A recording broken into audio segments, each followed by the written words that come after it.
Hi, everyone. I wanted to share this with you. This is about the Baroque, the PDF I was talking about. I'm not going to put my face in here on this video. Um, so, this is what I was getting to a little bit in my comments from the video for this week. Um, this is a really good sort of a way of wrapping up or defining this period as it compares to the period before the Renaissance. You can see a dramatic difference between Michelangelo's David and Bernini's David. In fact, the David is a really common or popular subject matter during this period of time, and probably for maybe 100 or so years after that. But eventually things began to be, and you'll see it later in the course, shift from a more humanistic or human based or secular non-religious subject matter as the church had less and less power, particularly this period. Catholic Church was all there was um, right about now until the Reformation, with Martin Luther, who began the Protestant church up in Germany and the North. So the Baroque and the Baroque was all throughout Europe, but we mostly look at the Italian ones. It's where it started. So the Renaissance, you can see what you studied just last week. This beautiful, serene-looking, but very extremely detailed and powerful figure of this very famous story from the Bible. He's, uh, as you learned in the Renaissance week, the Renaissance means rebirth, and they were rebirthing, so to speak, the classical period of time in the Greeks, which is what they revered. It's still considered a standard for a lot of different things, especially architecture. Um, so we have, the contrapposto, that sort of S curve. You can see it quite from this position. You can see it more face on, but also the way the expression of the face changes from before the Renaissance, during the Renaissance, and then look how it changes during the Baroque. So it became very dramatic. They even light these differently in museums many times. This is what the Baroque artists were all about. When the Reformation happened, there was a huge um, concern about the Catholic Church of losing parishioners, the peasants mostly. Most people in those days were illiterate, um, and they when the Reformation happened and things changed, where Martin Luther had decided that he broke with the Catholic Church. He was very high up authority and scholar and a monk in the Catholic Church at the time. So when he left, it was a really big deal. He rejected some of the things from the Catholic Church, like confessing to a priest instead of being, talking directly to God in your prayers. The idea that you had to pay the Catholic Church to get your loved one who had died out of purgatory, which is that space between heaven and hell, which is the theory, and things like that that he had a real problem with. So the church, people were leaving the church, and uh, they needed a way to get back. And this is a simplistic version of this, but it's much more complicated than this. But in order to get people inspired, they started to hire people like Caravaggio and Bernini. And Caravaggio, you've already seen, but you'll see it in here. But this drama, still have the S curve, you still have the weight bearing thing going on here, the visuals of the weight bearing, and how the shift in that body is even more dramatic than this, as you can see. Same story, same activity. He was actually a teenage boy in the Bible depiction, taking on a Goliath, this huge warrior, and all he had was a slingshot. So you can see up here, the slingshot's up here. Here he's actually in the action. So here he's contemplating it, and when you look at the close up of his face, it's really pretty beautiful and interesting. He sort of has his brows furrowed, and he's obviously very concerned, but he doesn't look scared. This one here, he's got. Let's see if I have a thing. I'll see. I haven't gone through this for a while. His face is contorted, his body's contorted, and he is in the action of just about ready to throw that stone. So, and here's the idea: the Renaissance reason versus the Baroque's passion, climax versus anticlimax.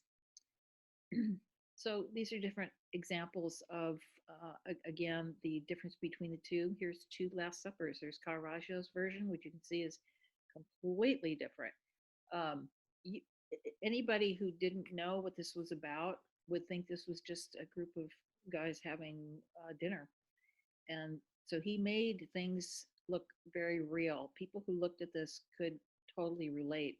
And these were in churches. They were commissioned by the church and they were in chapels. You see them over altars and things like that. So the public did see them.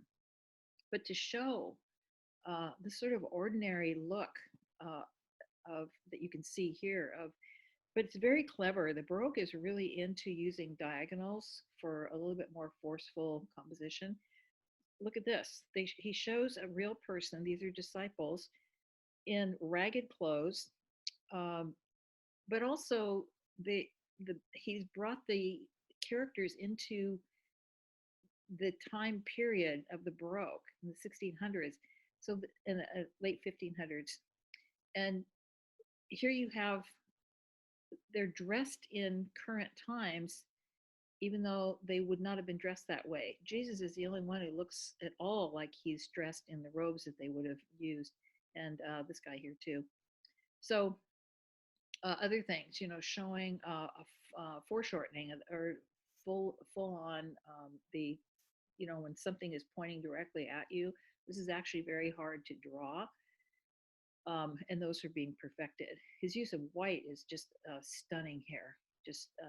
But the whole idea of sort of a halogen light force or light source that goes directly on and it highlights. It's like having a spotlight in a very dramatic way. They were really trying to make people see how dramatic of a moment this was.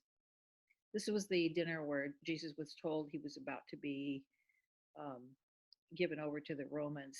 He was about to be betrayed. So, and then they talk here. Here's another one. This is one of my favorites to show in class. That it, it looks like if you didn't, again, know what was going on, you would just think this was some bizarre, like drunk falling off a horse. But this is actually the St. Paul. Um, it's a story of him converting to Christianity. He was on his horse. He was hit by God's bolt of lightning, thrown off his horse. That's what that's about. So it's pretty dramatic. Here's two others. These aren't exactly the same, but you can see the lighting is different. I mean, they look similar. This one, very dark. This is the Baroque. Even now, today, even in advertisements, you see this is where it came from. How to make something more dramatic is to put high contrast between dark and spotlit light. So, just about him using the same models. This is another Caravaggio. Again, these look real people. You do know somebody's being crucified, and I believe this is Saint Peter. I have to check into that again. I didn't actually see the name here, the title. Um, they're talking about um, recessional, so you're looking downwards. The composition, so the things that's closest to you are his feet, and it goes downwards. But this is another way of showing another diagonal trick here, technique. But the other idea here is that these are real people. I mean, he's showing somebody's behind here, but and no faces. You can barely see this guy's face because that's not the point here. The point is the action of what's happening. Is that this follower of Christ is being horribly crucified, upside down, by the way. So another way of making it more dramatic. Some more scenes. This is Velasquez, the great Spanish painter. He did some amazing work. But again, the high lit area here of the skin, dark here, not so dramatic as the other. Velasquez is one of the great painters. People come from all over the world and have been for 500 years to go to where this man's paintings were, to draw and paint and learn from him. He had so broken the rules during this period of time. He put himself in this picture for one, which is just absolutely unbelievable, unprecedented. So he's sitting there as the painter. He puts the back of the canvas there, which, you can imagine how people thought how crude that was. All this stuff is going on. He's showing the ceiling, which people didn't do. He's showing this, what looks like an ordinary family, but this is actually the king and queen's daughter, the Infanta, who would be queen someday. And she and her maids, it's just called maids of honor. So you have a dog here, you have a kid sort of playing with the dog, he's pushing his foot on there, the dog's half asleep. I mean, everything looks exactly the way it would look like in a home. Dog could be falling asleep in front of the fire, etc. And then this little spot here, this is a mirror, and this started to get more popular as different artists were sort of playing around with illusion. This is a picture of the king and queen who had stopped by to see her painting. I mean, she's obviously there on a break right now, but to see what was going on and how it was going, and to visit their daughter. That's pretty weird. I mean, it's pretty not weird, but really unusual to show this sort of real life moment rather than a very stiff royal portrait. And it means that you are now standing in the position of her parents because they're right here. So it was really, it says capturing the casual and fleeting moment in time. Here's another one that is in the book, and you can read more about it in there, but there's all kinds of symbolism in here, a whole list of them, and I think I've included an article in there for you. Um, Beautiful, and that's up in the north. This is also the north. Rembrandt, great Rembrandt.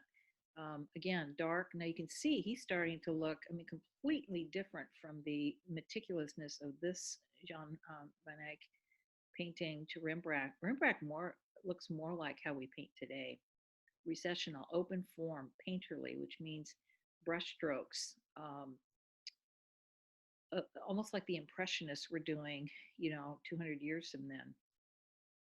Here's a bunch of different self portraits. He did about 64 self portraits in his life, and all artists do this. It's actually something you should be doing as an artist periodically.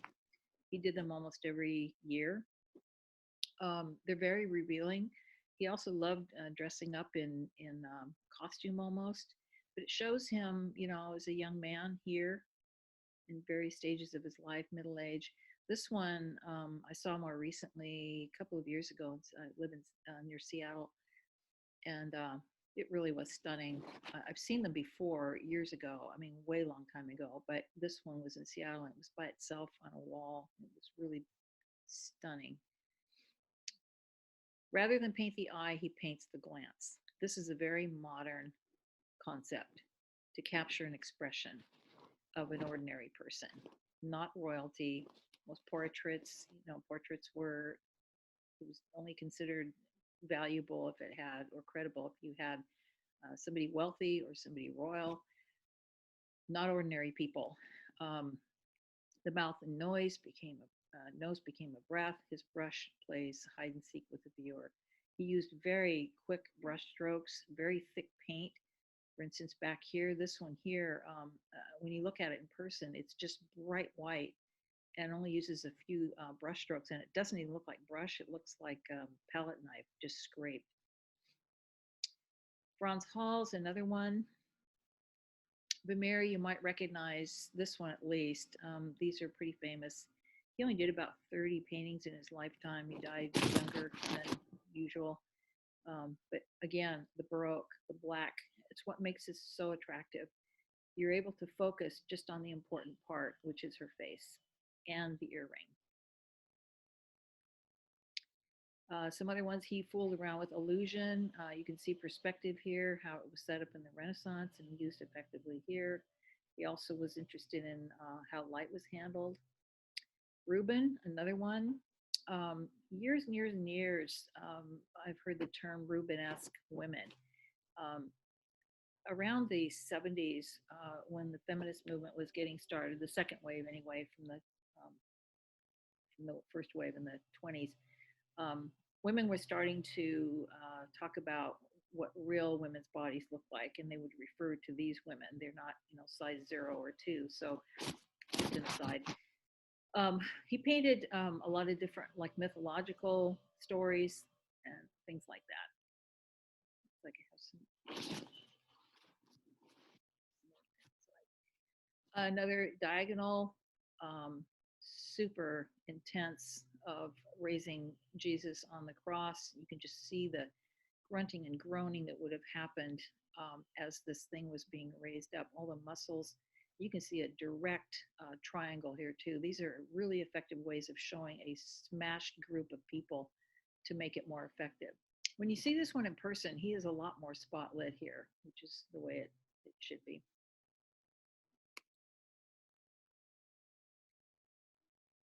And a couple of others, Three Graces.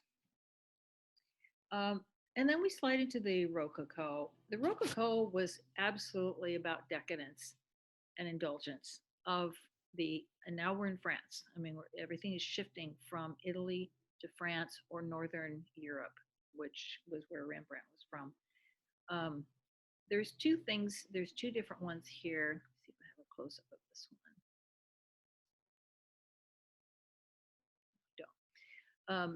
Boucher and Fragonard. And they both enjoyed being first painter of the king at different points of the king's lives and different kings. This was the kind of thing that they wanted. It's almost voyeuristic, and I know from reading that there are a lot of wealthy people, royal people, who commissioned these settings like this: the woman lying um, in a bedroom on a bed or a chaise lounge, and they would hang these in their bedrooms. So, and now we don't think of it that way. We just think of this as quite a beautiful painting, but there was an underlying part of that. This one is very fascinating to me because of the what's going on here. This is a period of time when the French royalty were sort of on their way out. The revolution was approaching 1789, and these people were sort of living a very insulated, isolated life in their castles and their manors outside of the city, and then apartments in the cities and palaces.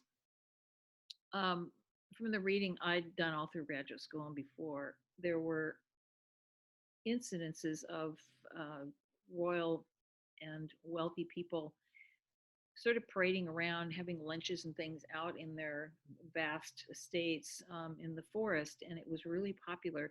Some of them even started doing things like dressing up as peasants or like servant people, um, which is bizarre, but they were that disconnected to real life, and it's one of the reasons for the French Revolution.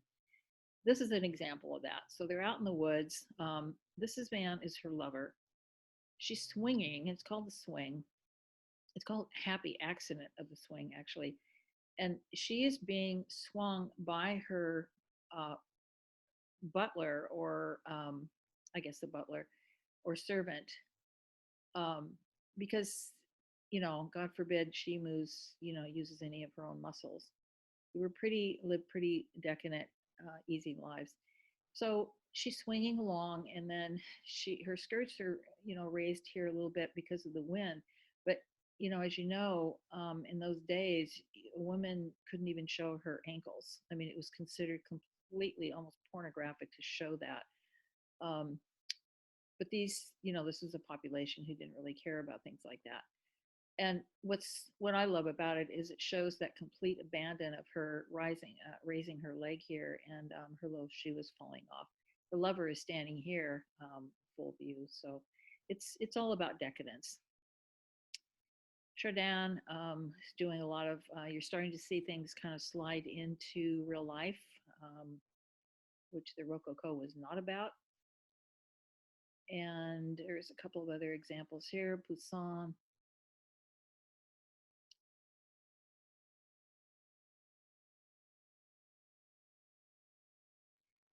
And is probably the last one because he would be at the end of that period of time. So anyway, I hope you enjoy that. I will try to get some more done this week and next week to kind of walk you through what these things are all about.